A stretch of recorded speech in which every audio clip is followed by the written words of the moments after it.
Hello, and welcome to episode 10 of the Unpractice space. We are on YouTube. Welcome if you're joining from YouTube. If you are listening from Patreon, welcome to you as well. So, this is my way of connecting with the world and putting out ideas in this under this umbrella of unpracticing. And every month we have a theme that we talk about. Last month was August, people. We are in September territory, crazy. So last month we talked about posture and a number of different areas that I find important related to the topic of posture. This month I want to focus on the topic of curiosity. And as you may have seen from the tagline that I put with the Unpractice space, is that we are unlearning toxic classical music culture bullshit. BS. And so I think that classical music culture really does a number on our curiosity. We start learning our instruments. We start into this culture at a very young age, most of us. And so we are, for lack of a better word, really indoctrinated into this way of thinking, this mindset, and it very much squashes curiosity. It is not a fan of curiosity. And it makes me, ironically enough, wonder why. Why is classical music not supportive of curiosity? And so that's kind of what I wanted to talk about today.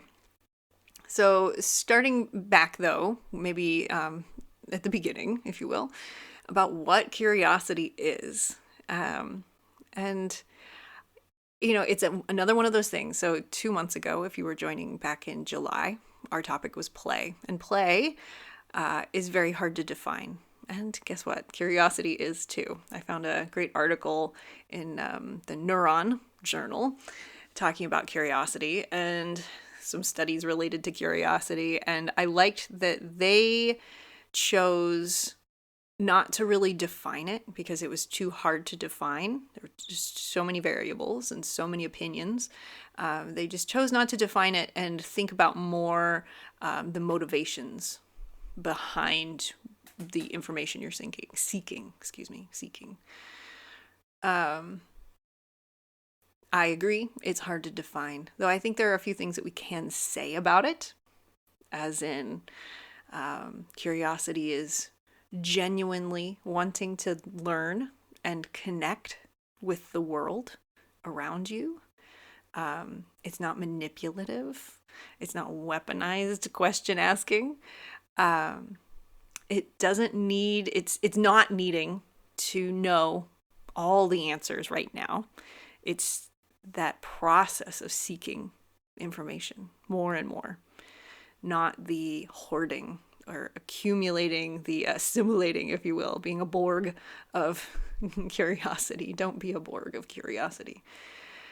I think that we can talk about curiosity and how it builds like a deep self-trust in your ability to observe. The process of being curious, you are forming hypotheses, which, if you've watched Dinosaur Train enough, I have a 2-year-old, so, you know that hypotheses are ideas you can test, and which is true. The show is great, not trying to mock it, but they just say hypotheses. You mean an idea you can test? A lot. So curiosity helps you form hypotheses, ideas you can test, and you test and you observe, and this leads to learning something. Whether you were right or not, you learned something, right? And that learning leads to more questions and more hypotheses and more tests and more observing, and the cycle continues and continues, and you learn that you are very capable because you can find the answers for yourself. And I'm not talking about YouTube spirally Google kind of things, but you're actually learning these things for yourself. You're seeking the information and you're taking in information from multiple places and assimilating it in ways that leads to more question asking. And maybe I shouldn't use the word assimilating because that's back to the Borg, right? You're integrating it. You're integrating it into yourself and knowing more about the world. I don't know if that makes sense. Let me know if it does.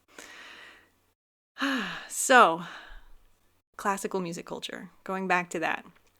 Why does it frown on curiosity? And I think there are a few things we can point to. I do not have all the answers. And I look at these episodes as more asking questions and putting out ideas that I have in the hopes that it will start conversations, not from being any kind of definitive authority on any of these topics. Though there are topics that I have more information on than others. But this is definitely one where because it's so hard to define, I think that we can have conversations around it for sure. So a few things stuck out to me as I was kind of writing some notes about classical music culture and curiosity. And so here are the three things that stuck out for me. And these might be a little rambly, so just bear with me.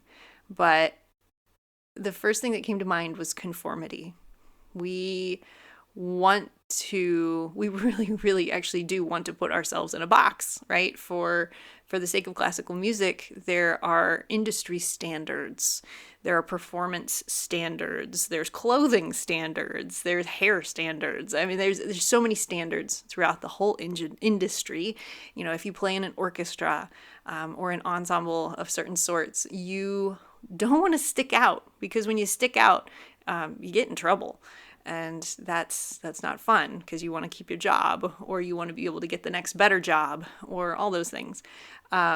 So then there's also the idea that we want our sounds to blend. We're playing together, right? And so being able to make ourselves blend in that way and conform for the sake of the sound and the sake of the music makes sense, because we want to be one instrument, right? But it feels like we go past that into controlling the individual and controlling people to conform.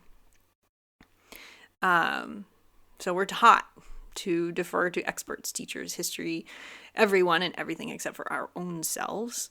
And we do this so we can conform, right? And we've taken the idea, like I said, of melding together to create music. We've taken it too far. The idea of creating one sound is great for creating music, but this shouldn't extend to people. And I think that this conformity really does a number on our self-trust, and that self-trust that gets cultivated with curiosity. So if you're having to conform, you don't get to be curious. So then the next thing that stuck out to me was judgment. That classical music instruction is founded on judgment, criticism, all those things. We are constantly looking for things that are wrong with us, with our playing. And I should say that the other way. We're constantly looking for things that are wrong with our playing, and then that extends to what's wrong with us. And often we know why we need to fix these problems in our playing.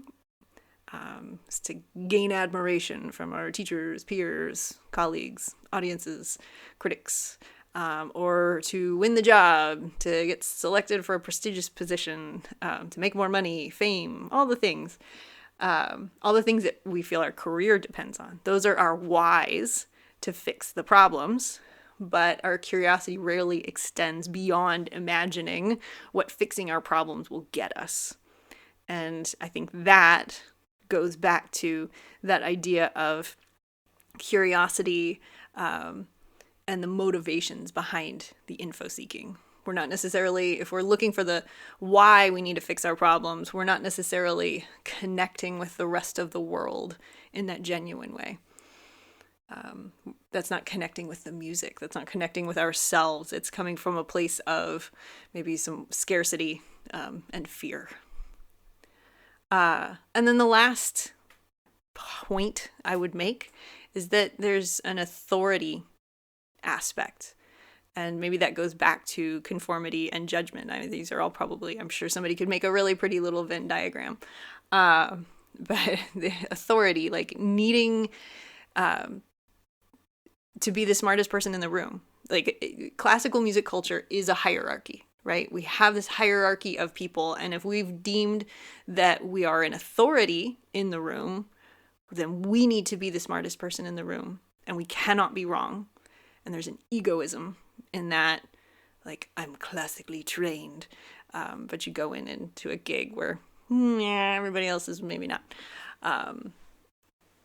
And then, yeah, I guess that feeds back into conformity, because in that hierarchy, if you aren't the authority in the room, then you have to conform to the authority. So those are my thoughts. I'm curious if anybody out there has anything they want to add or comment, and I appreciate any and all feedback on the ideas and any and all discussions, conversations that pop up. So that's it. I'm going to leave it at that today. And thanks so much if you've listened this far. And I'll be back again next Thursday. So take care, everyone.